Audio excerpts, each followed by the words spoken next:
Kasus mega korupsi tata kelola minyak mentah dan produk kilang periode 2018-2023 memasuki babak baru.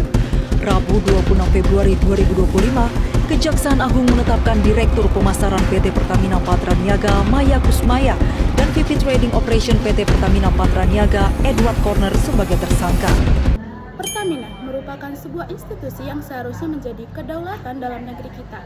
Akan tetapi, apa yang kita lihat hari ini, tulang bung tersebut sedang digerogoti oleh kanker korupsi yang luar biasa jahat.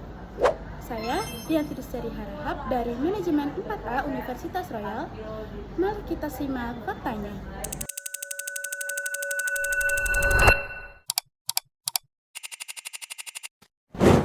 Kawan-kawan harus tahu, berdasarkan data dari Kejaksaan Agung, dugaan korupsi Pertamina Patraniaga mencapai 968,5 triliun rupiah dari tahun 2018 sampai 2023. Bayangkan, hanya dari satu tahun saja, yaitu tahun 2023, negara sudah rugi sebanyak 193,7 triliun.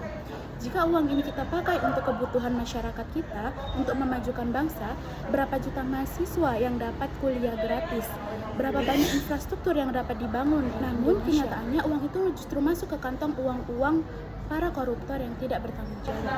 Ini yang paling menyakitkan bagi rakyat kecil. Salah satu modus yang terungkap adalah manipulasi kualitas BBM, yaitu mengubah kualitas BBM dengan kualitas tinggi dan dijual kepada kita dengan harga yang mahal.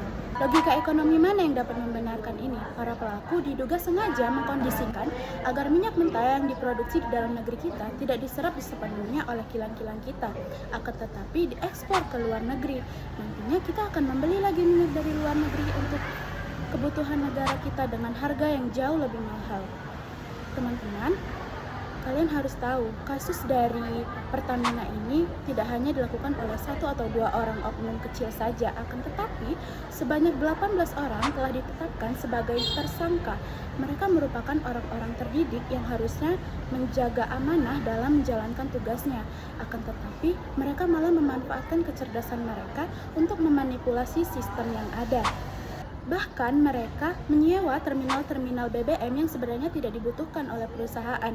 Hal ini mereka lakukan agar mereka dapat mencairkan uang negara untuk kebutuhan mereka sendiri. Inilah yang disebut korupsi secara terstruktur dan sistematis. Dampak dari semua ini sangatlah nyata. Subsidi energi merupakan beban berat bagi APBN kita. Dan harga BBM pun sulit turun karena biayanya sudah dimainkan sejak awal. Teman-teman, jika hari ini kita diam, maka esok kita akan melihat anak dan cucu kita hidup dalam kegelapan energi karena sumber daya alam yang sudah habis dijarah oleh pelaku-pelaku tidak bertanggung jawab. Mungkin itu saja kampanye yang dapat saya sampaikan. Mohon maaf apabila ada kesalahan. Wabillahi taufiq wal hidayah. Wassalamualaikum warahmatullahi wabarakatuh.